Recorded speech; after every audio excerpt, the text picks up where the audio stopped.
Question हमारे पास मौजूद है, देख के ही पता चल रहा है कि ये फार्मूला बन रहा है और ये भी एक फार्मूले का हिस्सा बन जाएगा। इसको हमने 4x² एज इट इज़ रहने दिया।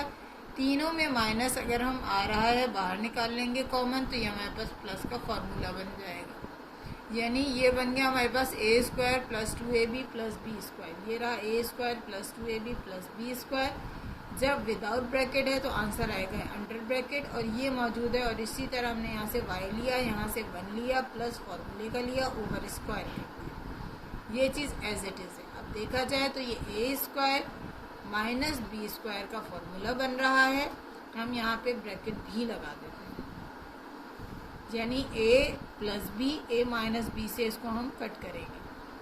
अब उसके बाद हमने इसको इन दोनों फॉर्म्स को एक दफ़ा प्लस में लिखा और एक दफ़ा इन्हीं दोनों फॉर्म्स को माइनस में लिख दिया। यहाँ पे कर्ली ब्रैकेट्स लगा दिए ओवर फाइनल ब्रैकेट पे, और मिड में हमने इस ब्रैकेट को ऐसे ही रहने दिया। इसी तरह यहाँ पे आए तो यहाँ जब माइनस मौजूद है तो यहाँ पे भी स्मॉल ब्रैकेट मौजूद है।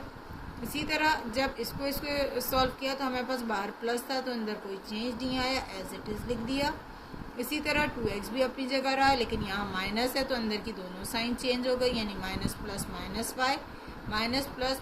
-1। इन दोनों को हमने ओवर ब्रैकेट किया और ये हमारा आंसर।